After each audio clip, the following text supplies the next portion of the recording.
Pues Señor Jesús, te damos gracias por tu palabra y gracias por el privilegio de que nos permites conocerte más y más en esta noche. Te pedimos que sea una noche propicia para que tu palabra sea regada, así como esta agua que cae aquí encima, Señor. Tu palabra que nos riegue nuestros corazones y que nuestro corazón sea como una tierra fértil para dar fruto y para glorificarte. En nombre de Jesús, amén. Bueno, Ezequiel 35 te decía que es parte de la cuarta sección del libro de Ezequiel. La primera fue el llamado y comisión de Ezequiel, del capítulo 1 al 3. La segunda sección fue un juicio contra Judá y Jerusalén, desde el capítulo 4 hasta el 24, fue una sección muy grande. Después la tercera sección fue un juicio contra las naciones, del capítulo 25 al 32. Esta es la cuarta sección del capítulo 33 al 39, donde habla de una esperanza del consuelo y una preparación para la restauración del pueblo de Israel. Esa es la cuarta sección del libro de Ezequiel. Y el día de hoy tenemos un juicio contra el monte Seir, así se llama. Ahorita vamos a explicarlo, pero vamos a leerlo del verso número 1 hasta el verso número 4. Dice así: Vino a mí palabra de Jehová diciendo: Hijo de hombre, pon tu rostro hacia el monte Seir y profetiza contra él. Y dile: así ha dicho Jehová el Señor, he aquí yo estoy contra ti, oh monte de Seir, y extenderé mi mano contra ti, y te convertiré en desierto y en soledad. A tus ciudades asolaré, y tú serás asolado, y sabrás que yo soy Jehová. Bueno, esa es la primera sección. Es una especie de introducción al capítulo, pero aquí comienza introduciendo este término, el monte Seir. Entonces, el monte Seir es el lugar al cual se fue a vivir Esaú después de su reencuentro cariñosísimo con Jacob. Perdón la ironía, ¿verdad?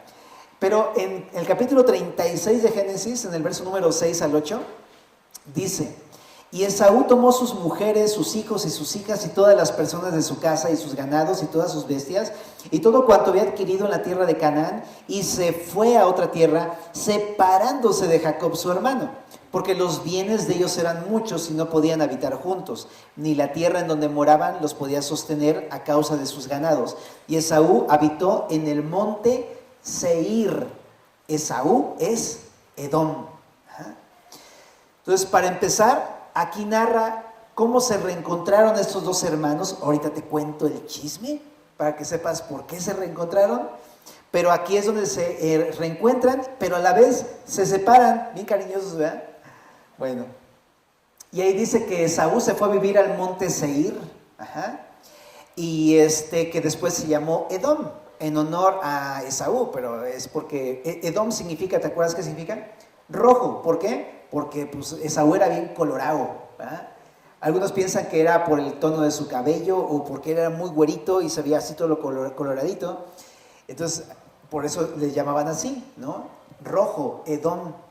Entonces, bueno, pero el punto está en que se fue para Seir y dice aquí Esaú es Edom. O sea, está más que aclarando que no es otra persona, no es otro pueblo, es Esaú y sus descendientes que son los edomitas en la Biblia. Ahora, esta profecía es contra los edomitas precisamente, ¿no?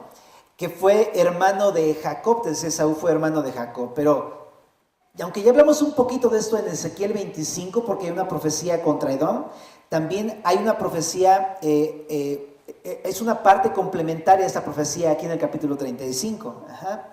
En Génesis, ahí es donde se narra toda esta historia de Esaú y Jacob.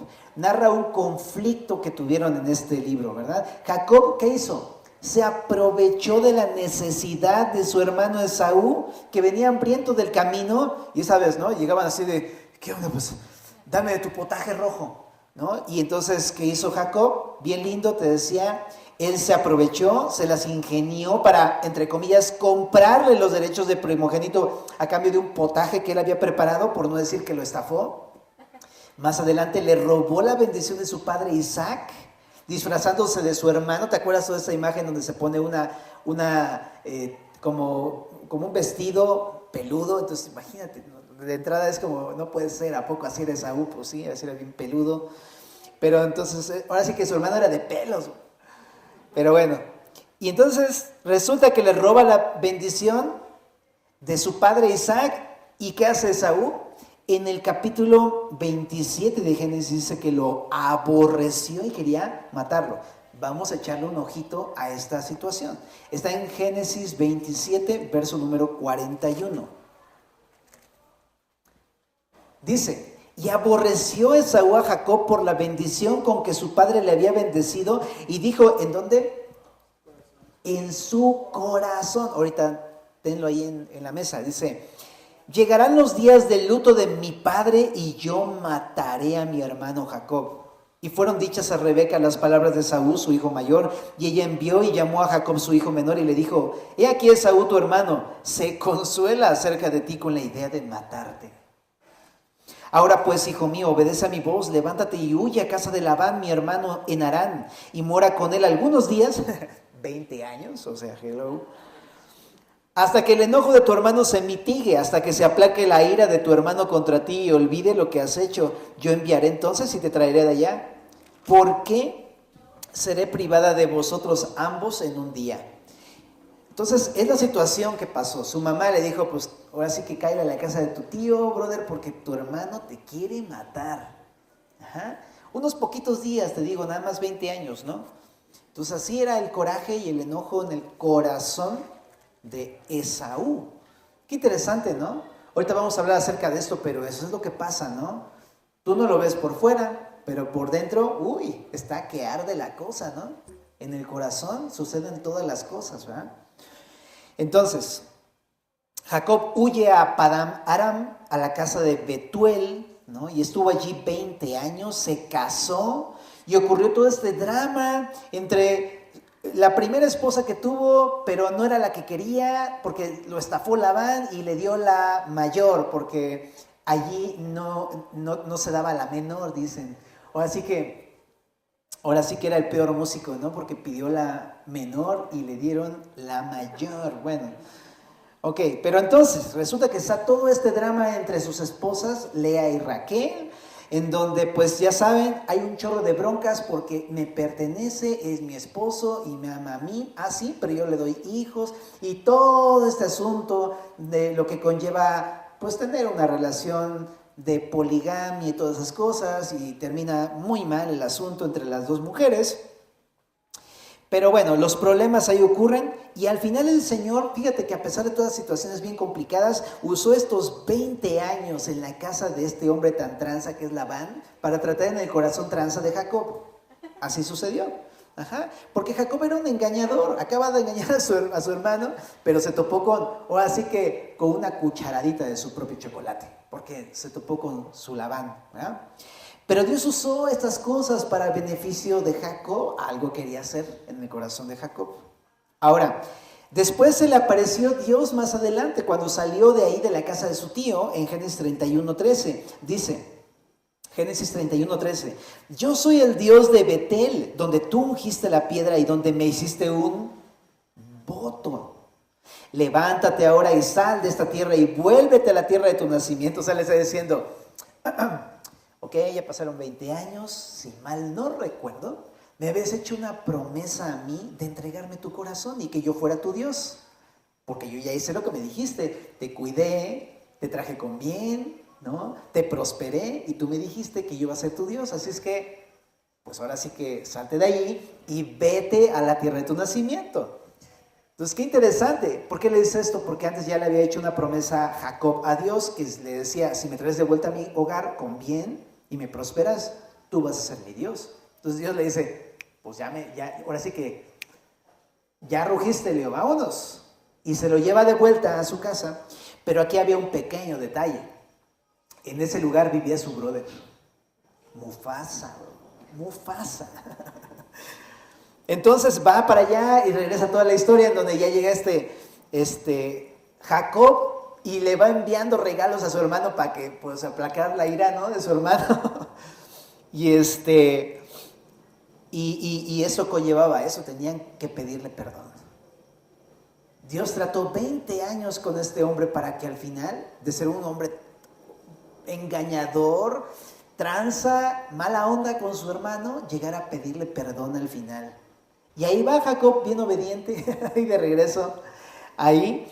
Y en Génesis 33 narra su reencuentro, el que te digo, el reencuentro. Aunque Jacob tenía miedo de que su hermano lo matara, pero dice ahí en ese capítulo 33, pero Esaú corrió a su encuentro y le abrazó y se echó sobre su cuello y le besó y lloraron. Entonces, no es porque Esaú fuera muy buena onda, ¿verdad? Sino porque Dios está cumpliendo su promesa de traerlo con bien de regreso, ¿verdad? Ahora, Esaú le pidió que fueran juntos, ya se abrazaron, se besaron, lloraron como hermanos y le dice, vente conmigo a Seir, ¿no? O sea, a Edom, ajá. Pero bien lindo Jacob, te digo que son sus encuentros muy cariñosos porque le dice a Jacob, no puedo porque fíjate que viene toda todo el grupo ahí atrás y tenemos que esperarlo, no se me vayan a morir las ovejas y bla, bla, bla. Y entonces ya se adelanta Esaú a Seir y Jacob dice, patitas, ¿para qué? Las quiero. Y pum, se va de ahí a un lugar que se llamaba Sucot y le fue terrible porque ahí ocurrió la tragedia con Dina y todo terminó muy mal. Al final, en Génesis 34, Jacob al fin cumple su promesa y ahora Dios es su Dios. ¿Verdad? Entonces, al final, por fin, pues ya, Jacob sí se entrega al Señor después de haber peleado un buen rato ahí con el Señor en la noche, pero al final lo hizo. Y en el capítulo 36 de Génesis, que es el que comencé diciendo hace ratito, ahí por fin Esaú se va con su flota al monte Seir. O sea, ahí ya de plano, estaban cerca, pero ahí sí de plano se apartó, se fue a Seir y él se fue a Betel. ¿Ya? Bueno, entonces, esa es la historia de Jacob y Esaú. Ajá. Pero ¿por qué estamos comentando toda esa historia de Jacob y Esaú? Porque, fíjate, aquí regresando a Ezequiel, dice, profetiza ahora contra el monte de Seir. Y va a empezar a dar en este capítulo las razones por las cuales va a dejar asolada la tierra de Seir. O sea, en un desierto. Va a terminar con todo ahí. Va a quedarse en ruinas completamente este lugar. Entonces vamos a leer en el verso número 5 hasta el final del capítulo, en el 15. Dice así. Por cuanto tuviste enemistad perpetua, fíjate ahí, subráyale. Por cuanto tuviste enemistad perpetua y entregaste a los hijos de Israel al poder de la espada en el tiempo de su aflicción, en el tiempo extremadamente malo. Por tanto, vivo yo, dice Jehová el Señor, que a sangre te destinaré y sangre te perseguirá. Y porque la sangre no aborreciste, sangre te perseguirá. Y te convertiré al monte Seir en desierto y en soledad, y cortaré de él al que vaya y al que venga. Y llenaré sus montes de sus muertos. En tus collados, en tus valles, en todos tus arroyos caerán muertos a espada. Yo te pondré en asolamiento perpetuo. Y tus ciudades nunca más se restaurarán. Y sabréis que yo soy Jehová. Por cuanto dijiste, las dos naciones y las dos tierras serán mías, y tomaré posesión de ellas, estando allí Jehová.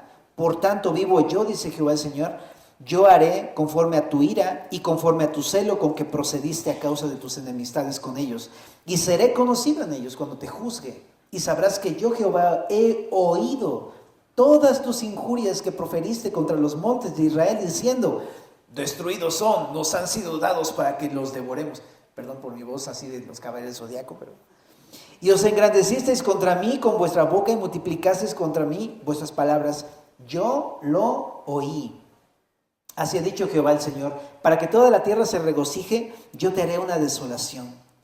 Como te alegraste sobre la heredad de la casa de Israel porque fue asolada, así te haré a ti. Asolado será el monte Seir y todo Edom, todo él, y sabrán que yo soy Jehová. Entonces te decía que esta es una lista de las razones por las cuales Dios va a juzgar a los edomitas. Y empieza dando una lista, yo la concreté así bien puntual, ¿no? Los pecados de Edom. ¿Cuáles fueron los pecados que se narran en este capítulo por los cuales se les demanda un juicio, ¿no? Número 1, les dice en el verso número 5, tuviste enemistad perpetua. Esa es una razón. En Amós 1, verso número 11, menciona el rencor perpetuo de Israel también. Mira, vamos a echarle un ojito rapidísimo a Amós 1:11. Dice, así ha dicho Jehová, Por 3 pecados de Edom y por el cuarto no revocaré su castigo, porque persiguió a espada a su hermano y violó todo afecto natural y en su furor le ha robado siempre. Y dice, y perpetuamente ha guardado, ¿qué dice? El rencor. Así ha dicho Jehová. Es lo que pasa aquí, ¿no? Si te das cuenta, hay un rencor, un odio, un resentimiento de años. O sea, ¿cuántos años dijimos que se fue a la casa de Betuel allí en Padán Aram? 20 años. Y eso no fue suficiente para mitigar el odio familiar. Ahora, en Génesis 36, 12 menciona algo importante de Esaú. De Esaú nacieron los amalecitas. ¿Quiénes fueron los amalecitas? Los amalecitas fueron un grupo que se puso contra Israel en Éxodo 17 y fue tan severo el problema que Dios mandó en Deuteronomio 25 borrar la memoria de Amalec, cosa que más adelante el rey Saúl se negó a hacer en el tiempo de los reyes, pero ¿qué crees? Salió el profeta Samuel y ahora sí que lo hizo pedacitos, literal, lo cortó en pedacitos a Agag, el rey de Amalec. Pero fue por una situación de un juicio, porque se habían aprovechado de los israelitas. Otra razón del juicio, regresando a Ezequiel, capítulo número 35. Otra razón fue, dice, entregaste a los hijos de Israel al poder de la espada en el tiempo de su aflicción, en el tiempo extremadamente malo, ¿no? Entonces, fíjate, qué interesante, porque cuando fue el cautiverio babilónico, en la época que estamos hablando del libro de Ezequiel, ellos dejaron que Babilonia destruyera a Judá y no hicieron nada por defenderlos. Se quedaron viéndolos, nada más como ellos eran destruidos. ¿Dónde está esto? En Abdías, versículo número 10, ¿no? Nada más tiene un capítulo, entonces vamos si quieres por allí. Abdías, en el versículo número 10 al 14. Está después de Amós, ¿no? Entonces, Abdías 10 dice, por la injuria a tu hermano Jacob te cubrirá vergüenza y serás cortado para siempre. El día que estando tú delante, llevaban extraños cautivo su ejército y extraños entraban por sus puertas y echaban suerte sobre Jerusalén. Tú también eras como uno de ellos, pues no debiste tú haber estado mirando en el día de tu hermano, en el día de su infortunio, no debiste haberte alegrado de los hijos de Judá en el día en que se perdieron, ni debiste haberte jactado en el día de la angustia. No debiste haber entrado por la puerta de mi pueblo en el día de su quebrantamiento. No debiste haber mirado su mal en el día de su quebranto, ni haber echado mano a sus bienes en el día de su calamidad. Tampoco debiste haberte parado en las encrucijadas para matar a los que de ellos escapasen, ni debiste haber entregado a los que quedaban en el día de la angustia. ¿De qué está hablando todo este pasaje? Pues se quedaron viendo, pero todavía peor, cuando se los llevaban cautivos, ellos participaron con los babilonios y todavía peor, saquearon a Israel después de que se los llevaron cautivos. Realmente se portaron terrible los edomitas con sus familiares, hermanos, ¿no? Sus hermanos de la congregación de Israel. Pero ¿qué puedo meditar acerca de este primer punto, mi querida familia? Yo creo que el punto central de esto es el rencor. Así de sencillo. Es muy notorio. Aborreció Esaú a Jacob por la bendición con que su padre le había bendecido y dijo en su corazón: llegarán los días de luto de mi padre y yo mataré a mi hermano Jacob. ¿Sabes? Eso es lo que muchas veces sucede en nuestros corazones. Así como en el corazón de Esaú, también sucede en nuestros corazones. No necesariamente que ya comience a salir y brotar en nuestras acciones. Comienza en nuestros corazones cuando tenemos algo en contra de nuestros hermanos en nuestro corazón. Y lo guardamos, ¿no? Y ahí está almacenado amargura, rencores, resentimientos, ¿no? Que no has llevado al Señor, que no has perdonado y los llevas ahí en tu corazón. Y llega el punto de, no solamente es algo que te hicieron y te hicieron sentir ofendido, sino que en tu corazón ya estás matándolos en tu corazón. Habla de odio, habla de rencor en tu corazón. Jesús lo decía, ¿verdad? Cualquiera que se enoje contra su hermano, ya lo mató en su corazón. Un enojo contra una persona, contra tu hermano, es un homicidio ante los ojos del Señor. Entonces, aquí hay varios versículos que me encontré que nos pueden ayudar un poquito a meditar en este tema del rencor, porque a lo mejor es algo que te está sucediendo con alguna persona o con algún hermano en Cristo, hermano de la congregación, de la iglesia. No necesariamente de Xochimilco, a lo mejor es otra iglesia y dijiste, está tan gacho el asunto que mejor ya me voy. Hacen vía Xochimilco. Pero sí pasa, sí, cosas así entre hermanos de la casa, entre hermanos de la iglesia, y así pasan cosas así. Fíjate lo que dice Levítico 19:18. No te vengarás ni guardarás rencor a los hijos de tu pueblo, sino amarás a tu prójimo como a ti mismo, yo Jehová. Fíjate lo que dice Romanos 12, versos 17 al 21. No paguéis a nadie mal por mal, procurad lo bueno delante de todos los hombres, si es posible, en cuanto dependa de vosotros, estad en paz con todos los hombres. Es decir, no siempre la otra persona está de acuerdo, pero de nuestra parte es como, debemos de procurar la paz con todos los hombres. Y dice, no os venguéis vosotros mismos, amados míos, sino dejad lugar a la ira de Dios, porque escrito está, mía es la venganza, yo pagaré, dice el Señor. Es que esto es importante, ¿por qué? Porque Esaú era, Esaú en la historia al principio era el buena onda, y Jacob era el mala onda. El que lo transó fue Jacob, él fue el gacho, pues, de la película Gacha, ¿no? Y al rato resulta que se fue Jacob, pero el que se convirtió en este personaje villano de la historia fue Esaú, no Jacob. Entonces, por eso está bien interesante que cuando dice aquí, mía es la venganza, es porque seguramente a lo mejor tú no eres el ofensor. En la historia a lo mejor tú eres o así que el ofendido. Pero qué loco, porque uno pensaría, pues Dios siempre exhorta al ofensor, pero aquí nos va a exhortar a nosotros que hemos sido ofendidos por otras personas. O sea, yo también sé que somos ofensores muchas veces, ¿no? O sea, sí entiendo esa parte, pero aquí está hablando del ofendido, no del ofensor. Y dice, mía es la venganza, yo pagaré, dice el Señor. Así que si tu enemigo tuviere hambre, dale de comer. Si tuviere sed, dale de beber, pues haciendo esto, ascuas de fuego amontonarás sobre su cabeza. No seas vencido de lo malo, sino vence con el bien el mal. Entonces, eso está muy interesante porque habla de, en vez de tener rencor, ¿no? Y de pagarle y devolverle con la misma moneda, lo que tengo que hacer es más bien, dice aquí, no tengo que darle el pago de vuelta, más bien tengo que hacerle el bien. Yo me tengo que quedar con esa moneda que le quiero dar y yo le tengo que hacer bien. ¿Se entiende la idea? Entonces no es devolverle el mal, no es vengarte, eso es rencor, ¿no? En Efesios 4:31 también dice, quítense de vosotros toda amargura. Ya lo estudiamos apenas hace poquito Efesios, ¿verdad? Y es algo interesante que dice, quítense, o sea, ustedes tomen la decisión de quitarse eso. Y aquí lo traduce como amargura y dice toda amargura, o sea, que no quede ni un rastro de amargura, ni una raíz de amargura por ahí escondida. Porque cuando arrancas una plantita luego se quedan las raíces por ahí. ¿Y qué pasa?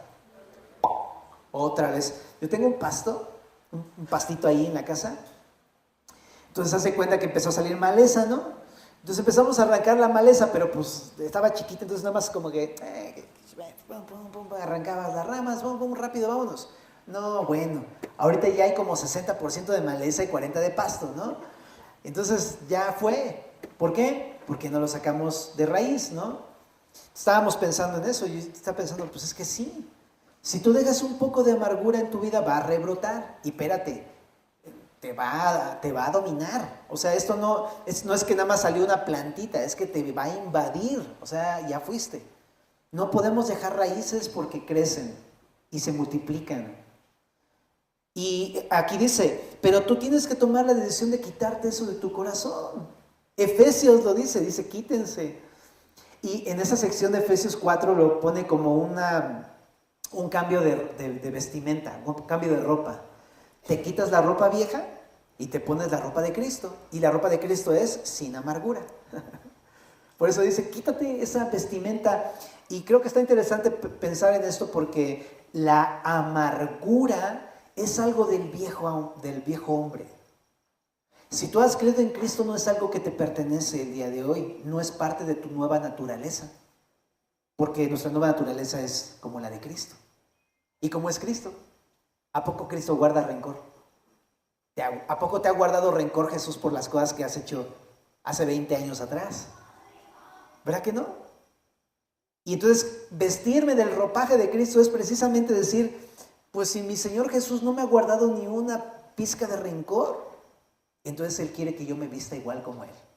Que yo me quite toda esa amargura de mi corazón de raíz. Y es una decisión que tengo que tomar. No depende de las emociones, ¿ok? Es una decisión a pesar de las emociones que tenemos que tomar cada uno de nosotros, ¿ok? En Hebreos 12:15 dice, mirad bien, no sea que alguno deje de alcanzar la gracia de Dios, que brotando alguna raíz de amargura os estorbe, y por ella muchos sean contaminados. Qué interesante, ¿no? Dice, mira, fíjate bien, no sea que alguno deje de alcanzar la gracia de Dios. Y qué increíble, porque para poder quitarme de la amargura necesito la gracia de Dios obrando en mi vida. ¿Qué es esto de que la gracia de Dios? Es la capacidad dada por Dios que Él solamente me puede dar para que yo tenga la capacidad de quitar esa amargura, ¿no? La gracia en ese sentido se traduce en la capacidad que Dios me da para echar fuera de mí esa raíz de amargura. Y aquí dice, fíjate que no seas uno de estos que no alcanza esa gracia de Dios. Entonces lo que yo veo es que si es una gracia, no es algo que tú y yo obtenemos por nosotros mismos, sino que es Jesús quien la da, pero yo tengo que buscarla así. Señor, me la das. Como esta mujer que se acercó con Jesús y le tocó el borde de su manto. Tengo que buscar al Señor Jesús y tengo que, pues sí, tengo que tener un trabajo de comunión con el Señor y acercarme así y esforzarme por, Señor, por favor, como Jacob, bendíceme, porque si no, no lo voy a perdonar a este brother Esaú. ¿Me explico? Me bendice, Señor, por favor, te lo suplico. Y entonces Dios va a derramar de su gracia en nuestras vidas, ¿no? Es una gracia, definitivamente. Pero si yo no hago esto, va a brotar la raíz de amargura, como dice aquí, así, brotar, y nos va a estorbar. Pues sí, claro, ¿no? Va a estar ahí enfrente de nosotros y no vamos a poder caminar. Entonces necesitamos quitar estas raíces de amargura, buscar la gracia del Señor para hacerlo, ¿no? Y estas raíces de amargura, si no la quito, dice que estorba, pero no solamente a mí en mi caminar, sino también contamina a muchos en la iglesia. Porque ¿qué hago cuando no perdono y cuando no trato mi amargura y mis rencores y mis odios? ¿Qué pasa en mi corazón? Ahora sí que estoy regando toda la sopa por todos lados. ¿A dónde voy? ¿Cómo estás? ¿No? Bien, ¿y tú? Pues bien, porque fíjate que este brother y así, y ya nos contaminó. Y luego vienes con el otro y y también lo contaminó. Y vas con el otro y ya es una contaminadera tremenda. Murmuración por todos lados. Y eso es algo que es pareciera que no es nada importante, pero a fin de cuentas es lo que pasó en el corazón de Esaú y Jacob. Se abrazaron, se besaron, todo bien lindo. Pero ¿qué pasó después? Las familias nunca se perdonaron. Nunca se perdonaron. Y la familia de Esaú, pues creció con eso. Con que este es Jacob, ¿no? El que te hizo esa mala onda, ¿no? Y así, 20 años fueron demasiado tiempo. Y no trataron eso y terminó en una guerra entre dos pueblos. Y al fin de cuentas terminó destruido alguien, ¿verdad? Entonces creo que no es poco importante el murmurar y el contaminar a una persona con mi falta de perdón. Es muy grave y contamina a la iglesia y contamina a mi familia y contamina a mis amistades, y por eso es importante que yo arranque esas raíces de amargura. Y ahorita dijimos, ¿no? Amarás a tu prójimo como a ti mismo, no guardes rencor. Eso es lo que vimos en Levítico 19:18, ahorita te lo mencioné. ¿Y cómo es el amor entonces? Porque dice, ama a tu prójimo como a ti mismo. Primera de Corintios 3:5 dice, el amor es sufrido, el amor es esto, es eso. Y dice, el amor no guarda rencor. Si el Señor nos está pidiendo amar a una persona que nos ha hecho daño como Esaú, a Jacob, Jacob a Esaú, entonces el deber es amarle. Esa es la motivación que nos lleva a entonces agarrar todo eso, esas malezas y esas raíces y echarlas para afuera de mi corazón. Así es el amor, no guarda rencor, ¿verdad? Entonces a lo que nos lleva el Señor es, ámalo. Si tú lo amas, no vas a recordarle absolutamente nada. Por ahí decían, aquella persona que perdona pero no olvida, realmente nunca le perdonó. Realmente tiene una raíz de amargura en su corazón. Y esa es la realidad a la luz de la palabra de Dios. Bueno, la sangre no aborreció, sino que aborreció a sus hermanos. Es otro de los pecados que está sacando a la luz el Señor aquí en Ezequiel 35. Acá en este pasaje puedes ver que en lugar de aborrecer las injusticias que estaban apartando a ambos pueblos, a ambos hermanos, ¿qué pasó? Ellos aborrecieron a los hermanos. En lugar de aborrecer los problemas que estaban ocurriendo, aborrecieron al hermano. Qué interesante, ¿verdad? Está esto. Porque eso pasa con nosotros. Cuando sucede una situación, nos enojamos, pero ¿contra quién? Contra la persona. En vez de decir, déjame decirlo así, cochino pecado que ya vino a meterse entre nuestra relación, ¿no?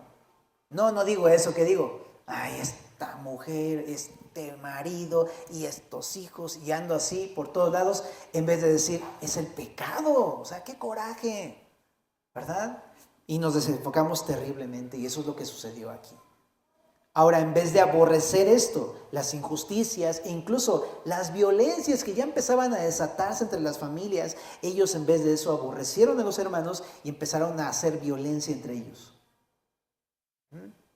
Entonces es una desviación del enfoque bíblico. ¿Cómo yo puedo tratar el rencor? El rencor no es contra la persona, es el pecado que ha entrado.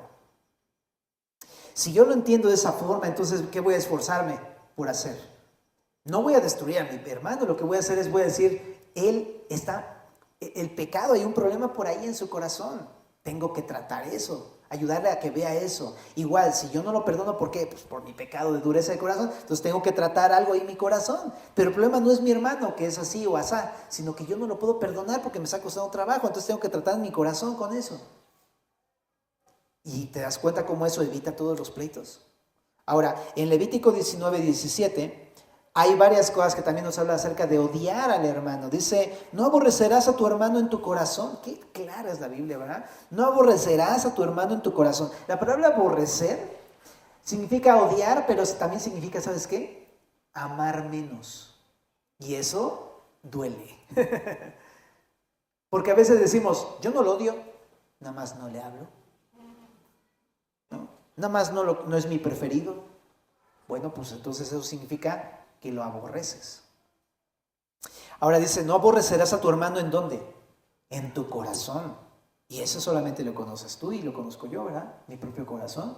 Y yo solamente sé si hay algo ahí. Pero ¿qué dice? Razonarás con tu prójimo para que no participes de su pecado, ¿no? Es que muy interesante, es como háblalo. No tienes por qué llegar a los pleitos o las discusiones. Razónalo. Dios nos hizo seres pensantes, capaces de resolver cosas. Dios quiere que pongamos en movimiento nuestro razonamiento. Y qué mejor manera de poder discernir entre lo bueno y lo malo y razonar correctamente que cuando yo estoy metido en la palabra de Dios, porque me da sabiduría y me dice cómo debo pensar correctamente, ¿no? Entonces, qué increíble que Dios nos ha dado la palabra para poder ver esas cosas a la luz del Señor y poder entender, esto está mal.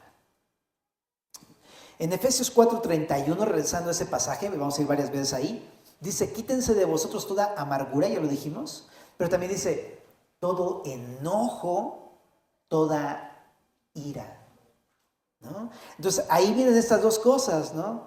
Qué interesante. Y es en la misma lista de quitarnos estas cosas. Y déjame terminar el versículo porque dice gritería, maledicencia, que ahorita lo vamos a hablar, y toda malicia, antes sed benignos unos con otros. ¿Cuál es el ropaje de Jesús? En vez de estar enojado, iracundo y explosivo contra una persona, lo que tengo que hacer es, dice aquí, ser benigno con esa persona y ser misericordioso con esa persona y perdonarnos unos a otros, como Dios también nos perdonó a nosotros en Cristo. Ese es el ropaje del Señor Jesús, ¿no? Piensa bien de ti, aunque sabes que no hay por qué pensar bien en nosotros. Pero el Señor piensa bien en nosotros.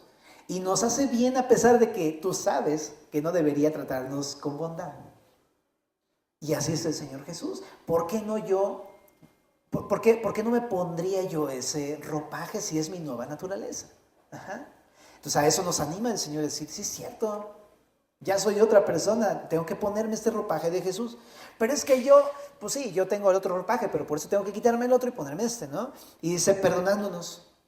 Porque es algo que yo no haría, pero Jesús sí haría. Mateo 5:43 dice, oíste que fue dicho, amarás a tu prójimo y aborrecerás a tu enemigo, pero yo os digo, amad a vuestros enemigos. Espérate, leí mal, ¿no? Dice, amarás a vuestros amigos, ¿verdad? ¿O qué dice? Amarás a vuestros enemigos. No, sí dice así. De repente pensamos que está equivocando, ¿no? No, ama a tus amigos, pues es lo lógico, pues son cuates, tienes que amarlos. Pero a tus enemigos, brother, qué loco, ¿verdad?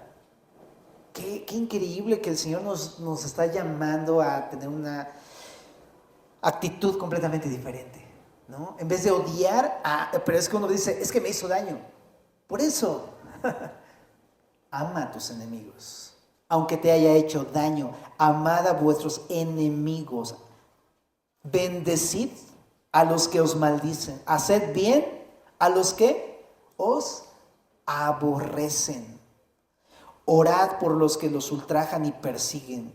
¿Para qué? Para que sean hijos de vuestro Padre que está en los cielos, que hace salir, ¿cómo es Dios? Que hace salir su sol sobre malos y buenos, que hace llover sobre justos e injustos.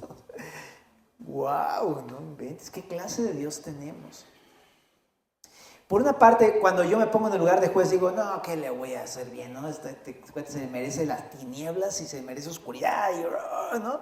Pero cuando me acuerdo que yo era uno de esos, ahora sí que me acuerdo y se me pasa. Porque digo, no, pues qué bueno que Dios fue así conmigo, porque cuando yo estaba así, pero mal, con ganas, hizo salir su sol sobre mí. Nunca faltaron bendiciones a mi vida y eso que yo era un Jacob hecho y derecho, ¿no? Calzábamos del mismo número, Jacob y yo. ¿Te acuerdas de todo lo que Dios te hizo? Te hizo bien, te favoreció cuando tú no lo buscaste. Te ayudó, te sacó, te sanó, te alivió, te acompañó, te rescató, te sacó del hoyo. ¿Cuántas cosas no ha hecho Jesús contigo y conmigo? Y entonces cuando lo pensamos así decimos, no, pues qué bueno que salió su sol sobre malos porque yo era bien así, ¿verdad? Y ahora cobra sentido que uno piensa en los demás y dice, no, pues sí. Yo también tengo que hacer eso con los demás porque sería totalmente incongruente y aparte totalmente ingrato que yo hiciera lo contrario con una persona que no me ha hecho lo que yo le he hecho a Dios. Me ha hecho mucho menos de lo que yo le he hecho a Dios. ¿Cuándo batallo? Cuando yo no reconozco que el problema soy yo. Como el meme te decía, caray, soy yo, ¿te acuerdas? Pues sí, es ese. Precisamente, el problema soy yo, ¿no? Entonces, qué increíble acordarnos que nosotros somos ese, que fue perdonado y que necesita aprender a vestirse de esta nueva manera. Ahora dice, porque si amáis a los que os aman, ¿qué recompensa tendréis? ¿No hacen también lo mismo los publicanos? Y saludáis a vuestros hermanos solamente, ¿qué hacéis de más? ¿No hacen también así los gentiles? Sed pues vosotros perfectos, como vuestro Padre que está en los cielos es perfecto, dice Mateo 5:48. 48.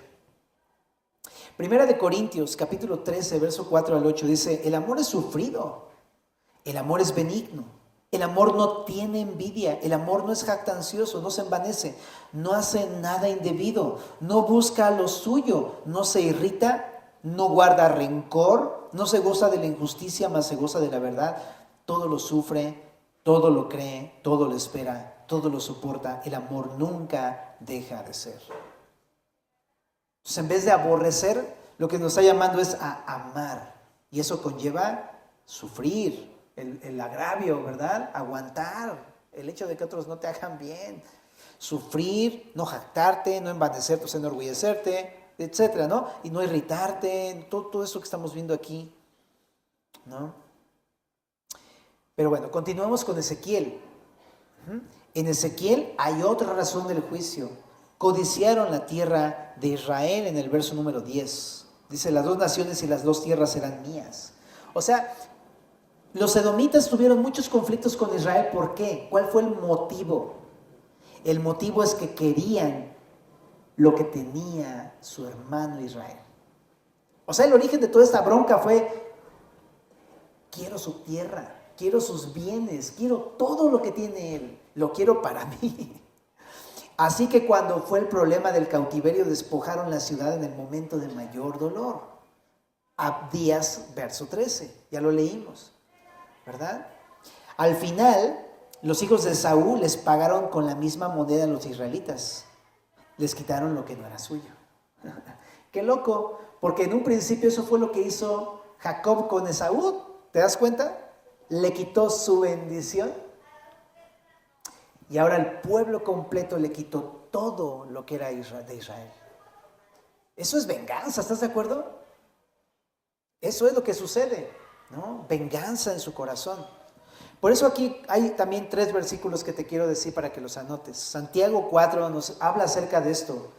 ¿De dónde vienen las guerras y los pleitos? O sea, si nos podemos decir, ¿de dónde salen los problemas entre los hermanos en la iglesia? ¿No es de vuestras pasiones las cuales combaten en vuestros miembros? Chécate, codicias y no tienes, matas y ardes de envidia y no puedes alcanzar, combates y luchas pero no tienes lo que deseas porque no pides. En este pasaje el origen de todos los pleitos es la codicia, porque uno quiere a fuerzas lo que el otro tiene. O también aquí dice, porque nuestras pasiones nos gobiernan el corazón.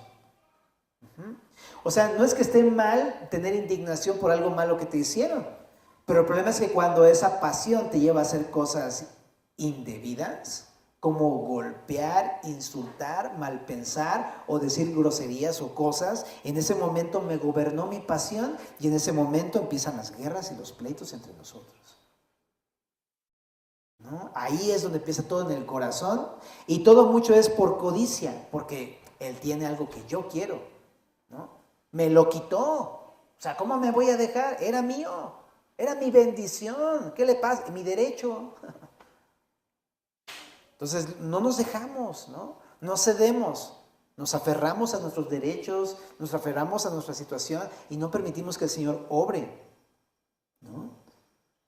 Entonces ahí empieza todo el rollo, ¿no? Por eso dice en Corintios, lo más fácil es que tú le digas al brother, no, pues brother, mejor sufro el agravio, o sea, en vez de responderte y decirte de cosas, no, ¿sabes qué? Va, quédatelo, que Dios te bendiga, te amo, y Jesús te ama, esto para servirte, y voy a orar por ti. En vez de decir eso, decimos, no, presta para acá, ¿no? Sí, somos así. 1 Corintios 6, 7 y 8. Así que, por cierto, ya es una falta en vosotros que tengáis pleitos entre vosotros mismos. ¿Por qué no sufrís más bien el agravio? ¿Por qué no sufrís más bien el ser defraudados? Mira, a mí no me gusta la idea de pensar que hay fraudes en la iglesia, pero las hay y es algo bien doloroso y terrible. Fraudes de varios tipos, económicos o fraudes emocionales o cosas así. Pero aquí el llamado que nos extiende el Señor Jesús es, no te pelees, o sea, no dejes que esas pasiones te gobiernen. ¿Qué tienes que hacer? Dice aquí, sufre el agravio. ¿Por qué? Porque eso es amar. El amor es sufrido, eso es amor. Pero es que se pasó, pues ámalo más. Así es, básicamente eso es lo que nos enseña el Señor, ¿no? Sufre el agravio, sufre el fraude que te hicieron. Nos pone la vara alta el Señor. Pero otra vez, ¿por qué? Ponte a pensar, medítalo, piénsalo. Esto no es algo muy muy descabellado. ¿Por qué? Porque nosotros hemos defraudado a Jesús un buen de veces.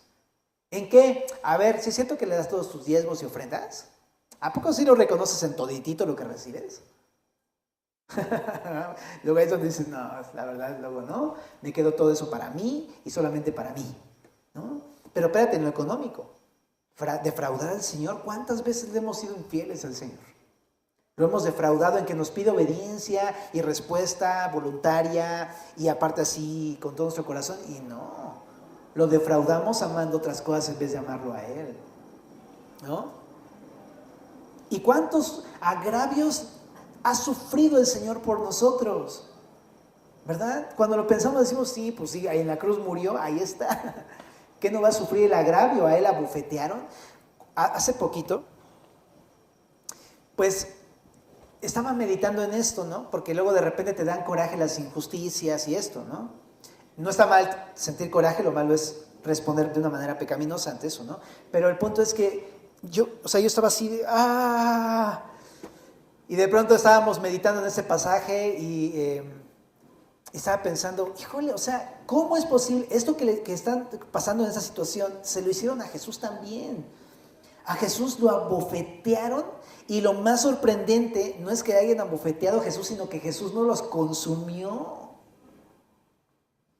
Y yo nada más puedo pensar, ¿cómo es que te dejaron? O sea, ¿se dejó? ¿Neta? ¿No les dijo nada? Dejó que le clavaran la corona de espinas, dejó que le dieran los latigazos en la espalda, dejó que lo insultaran, le escupieran en la cara, le arrancaron la barba y toda la serie de barbaridades que le hicieron al Señor Jesús, y Él no dijo ni una sola palabra. No puedo creerlo, que Jesús no dijo nada. ¿Me explico? No puedo creerlo. Y es muy confrontante porque de repente uno dice, sí, se lo voy a regresar. Qué increíble es nuestro Señor. El Señor, y es el Señor Jesús. Tú y yo somos nada más polvo. Por gracia, rescatados, pero polvo. Cuanto más deberíamos decir, venga, la otra mejilla. ¿Quieres darme otro azote? Échale otro. Mi Señor Jesús pasó más por mí. ¿Me explicó? Pero no, nos batalla el corazón y no me dejo. Y nos batalla y es como, no, acuérdate de esto, de cómo Jesús, Él sí lo hizo y Él no dijo nada. Y Él tenía todo el poder para hacerlo, ¿no? Y es seguir sus pisadas, familia. Romanos 12:20 dice, no paguéis a nadie mal por mal, procurad lo bueno delante de todos los hombres. Es posible en cuanto dependa de vosotros, estar en paz con todos los hombres. Y nada más deja de leerte lo final. Si tu enemigo tuviere hambre, dale de comer. Si tuviere sed, dale de beber. Si tu enemigo tuviere hambre, dale de comer. Qué loco, qué locura. ¿No? O sea, te robó. ¿Tienes hambre? Llévate el plato. Híjole, qué barbaridad, ¿verdad? Si tienes sed, dale de beber, ¿no? Haciendo esto, ascuas de fuego. Ascuas de fuego no es como el clásico término que le usamos los cristianos. Sí, para que tenga fuego en su cabeza, ¿no? Así como, para que se le queme el cabello o algo así, ¿no? No, sino es una manera de decir para que salga bendecido. Ajá. Bueno, dice, no seas vencido de lo malo, sino vence con el bien el mal. ¿Qué otro pecado, y con eso termino, en este pasaje, qué otro pecado fue que Dios, por el cual Dios juzgó a Edom? Porque injuriaron a Israel. Fíjate lo que dice ahí adelantito en el verso número Ezequiel 35:12, ¿no? Dice, he oído todas tus injurias que proferiste contra los montes de Israel, diciendo, destruidos son, nos han sido dados para que los devoremos. ¿No? Qué loco. Y ahí adelante, os engrandecisteis contra mí con vuestra boca y multiplicasteis contra mí vuestras palabras. O sea, esas palabras fueron simplemente un destello de orgullo, de soberbia en sus corazones. Pero el punto aquí es que injuriaron a Israel. Es decir, lo insultaron, hablaron mal de Israel. Y lo loco es que fue considerado por Dios como una ofensa contra Él mismo, porque es su pueblo. Y otro de los pecados que cometió en el verso número 15 es que se alegraron sobre la heredad de la casa de Israel porque fue asolada, ¿no? Cuando fueron destruidos, se rieron. Estaban felices, sí, ¿no? Alegrarse del mal de Israel no fue algo que a Dios le agradara porque fue en contra del carácter de Dios. ¿Dios se alegra de que alguien se pierda? No.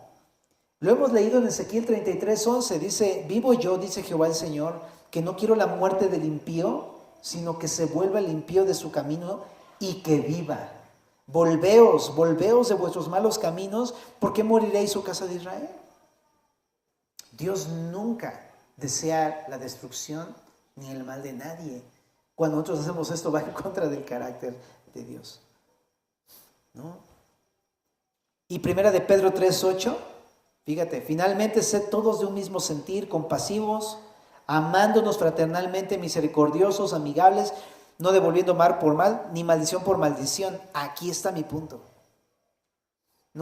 Se nos da fácilmente por injuriar. ¿Me hicieron? Pues lo injurio, o sea, lo insulto, lo maldigo, o sea, hablo mal. Te decía el wiri wiri wiri wiri, ¿no? La murmuración. No, pues es que míralo como es, hizo esto, me hizo. Pero qué loco, ¿no? Porque hasta eso, a lo mejor pudo haber sido algo real lo que te hicieron, pero el hecho de murmurar, eso, eso es lo que está aquí diciendo que no hagamos, ¿no? Aunque te hayan hecho mal, qué loco, eso sí me pega, la verdad, muy fuerte. Entonces, dice, no vuelvas maldición por maldición. Hablaron mal de ti, no hables mal de ellos. Te hicieron algo malo, no hablen mal de ellos. ¿Qué tengo que hacer? Por el contrario, bendiciendo o hablando bien o diciendo bien. Habla bien de ellos. Diles cosas bonitas. Respóndeles respuestas bonitas, ¿no? Sazonadas con sal, sabiendo que fuisteis llamados para que heredaseis bendición, dice Pedro. Porque el que quiere amar, checa, ese pasaje también me encanta. Porque el que quiere amar la vida y ver días buenos, refrene su lengua del mal y sus labios no hablen engaño. Apártese del mal y haga el bien. Busque la paz y síguela. Porque los ojos del Señor están sobre los justos y sus oídos atentos a sus oraciones. Pero el rostro del Señor está contra aquellos que hacen el mal. O sea, el wiri wiri wiri wiri. ¿Va? Pues que el Señor nos ayude. ¿Oramos? Señor, muchas gracias por tu palabra, Señor. Porque como todas las cosas nos dan un vivo retrato de lo que sucede, Señor, en nuestros corazones. Perdónanos si ha habido rencor, si ha habido odio, murmuraciones, si ha habido codicia, si ha habido aborrecer ahí en el corazón a alguien, si no hemos perdonado, todas estas cosas, Señor. Y límpianos porque queremos ser como tú. Ayúdanos a vestirnos a tu imagen y semejanza, Señor. Ayúdanos a mostrar tú con tu gracia, Señor. Derrama de tu gracia poderosa esta noche y danos la capacidad para poder mostrar bien, para poder mostrar bendición, para poder mostrar amor, para poder sufrir el agravio, para poder soltar en tus manos todas esas cosas, Señor. Por favor, ayúdanos y glorifícate en nuestras vidas, Señor. Derrama tu Espíritu Santo, te lo suplicamos sobre nosotros que somos pues así susceptibles a estas cosas y no respondemos en nuestra carne, Señor. Danos eso que necesitamos para reflejar la maravillosa realidad del amor tuyo hacia nosotros. Cómo tú nos amaste, Señor. Cómo tú aguantaste todo lo que te dijeron. Cómo tú nunca les respondiste. Cómo tú nunca nos has reprochado nada. Cómo tú nunca nos has cobrado nuestras deudas. Cómo tú nunca nos has guardado una lista de nuestras malas cosas, Señor. Ayúdanos a tener ese corazón tuyo en nosotros. Y gracias por amarnos, Señor Jesús. No hay nada más bello y hermoso que haberte conocido un día, Señor. Síguenos transformando para ser así. Ayúdanos a vestirnos así. Te lo pedimos, Señor. Y bendice a nuestros enemigos. Bendice a aquellos que nos han ofendido, hecho algo malo. Ayúdanos a perdonarlos. Ayúdanos a verlos con ojos diferentes. Saliendo de aquí, Señor.